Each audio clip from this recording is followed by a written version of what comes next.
సంజు శాంసన్ మరోసారి అద్భుతమైన ఇన్నింగ్స్ తో సిఎస్కే విజయంలో కీలక పాత్ర పోషించాడు. బ్యాటింగ్ చేయడం కష్టంగా ఉన్న వికెట్ పై చాలా కూల్ అండ్ కామ్ గా బ్యాటింగ్ చేసి 87 రన్స్ తో నాట్అవుట్ గా నిలిచాడు.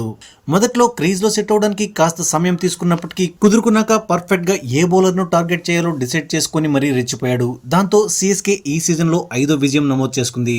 ఈ క్రమంలో మ్యాచ్ విన్నింగ్ ఇన్నింగ్స్ తో చెలరేగిన Sanju Samson player of the match award అందుకున్న తర్వాత మాట్లాడుతూ ఏం చెప్పాడంటే, ప్రేక్షకులు నన్ను చేటా అని పిలుస్తున్నారు, అది నాకు నచ్చింది, కానీ సంజు అని పిలిస్తేనే నాకు ఎక్కువ ఇష్టం. ఇక మీకు షాట్ ఆడడానికి చాలా టైం దొరుకుతుందని ప్రశ్నించగా, అవును, ఇక్కడ మనకు ఏది బాగా సెట్ అవుతుందో దాని గురించి తెలుసుకోవడానికి ప్రయత్నించాలి, అలాగే బేసిక్స్ కు కట్టుబడి బ్యాటింగ్ చేయాలి, ఆ తర్వాత ఆటోమేటిక్ గా మన హ్యాండ్స్ మిగతా పనిని చేసేస్తాయని నమ్మాలి. గత 2-3 నెలలుగా నేను అదే విధంగా ఆడేందుకు ప్రయత్నిస్తున్నాను, అలాగే నా ఇనిషియల్ మూవ్మెంట్ పై కూడా కొంచెం వర్క్ చేస్తున్నాను, అది సరిగ్గా వర్కౌట్ అవుతోంది.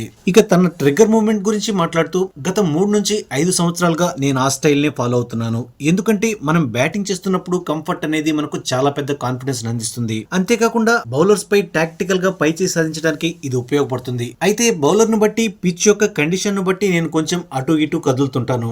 ఇక తను ఇంత కూల్ అండ్ కామ్ గా ఎలా బ్యాటింగ్ చేయగలుగుతున్నాడో చెబుతూ, నిజం చెప్పాలంటే నేను ఇప్పుడు ఇలాగే ఉంటాను. అయితే రీసెంట్ టైమ్స్ లో నాలో వచ్చిన పెద్ద మార్పు ఏంటంటే, నేను ఎక్కువసేపు క్రీజ్ లో సమయం గడుపుతున్నాను, అందుకే నేను చాలా ప్రశాంతంగా ఉన్నానని అందరూ అనుకుంటున్నారు. కానీ నేను బయట కూర్చున్నప్పుడు కూడా చాలా ప్రశాంతంగానే ఉంటాను. కాకపోతే ఇప్పుడు అందరూ నన్ను ఎక్కువగా గమనిస్తున్నారు, అందుకే నేను కామ్ గా ఉన్నానని ఫీల్ అవుతున్నారు. ఇక ఈ రోజు తన ఇన్నింగ్స్ గురించి మాట్లాడుతూ, నిజాయితీగా చెప్పాలంటే మనం చేస్తున్న స్కోర్ తో పాటు వికెట్ బిహేవియర్ ను గమనించిన తర్వాత పవర్ ప్లే లో వికెట్ కోల్పోకుండా, లేదా అట్లీస్ట్ ఒక వికెట్ కోల్పోయినా పర్వాలేదు కానీ 30 నుంచి 35 రన్స్ చేస్తే చాలనిపించింది. ఆ తర్వాత మిడిల్ ఓవర్స్ లో నేనేం చేయగలను నాకు తెలుసు, నా గేమ్ ప్లాన్ గురించి నాకు క్లారిటీ ఉంది. కాబట్టి పవర్ ప్లే లో కొంచెం ఎక్స్ట్రా సమయం తీసుకున్నప్పటికీ నా దగ్గర ఉన్న షాట్లతో మిడిల్ ఓవర్ లో దాన్ని కవర్ చేయొచ్చని భావించాను. అదే నా ప్లాన్. కొన్నిసార్లు అది బాగా వర్కౌట్ అవుతుంది. ఈ రోజు అది వర్కౌట్ కావడం చాలా సంతోషంగా ఉంది.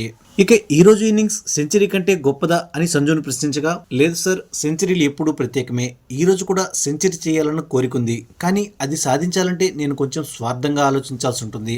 అందుకే ముందు మ్యాచ్ గెలవాలని అనుకున్నాను. అవతల వైపు ఉన్న పార్ట్నర్ కూడా చాలా బాగా బ్యాటింగ్ చేస్తున్నాడు, అందుకే అతనికి ఓ సింగిల్ ఇవ్వు భయ్యా నేను 100 చేసుకుంటా అని చెప్పాలనిపించలేదు.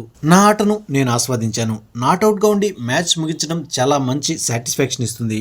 ఈ రోజు సెంచరీ చేయలేకపోయినా ఇంకా కొన్ని మ్యాచ్లు ఉన్నాయి, చూద్దాం, మళ్ళీ ఆ 3 అంకెల స్కోర్ ను సాధిస్తానేమో అంటూ సంజు తెలిపాడు.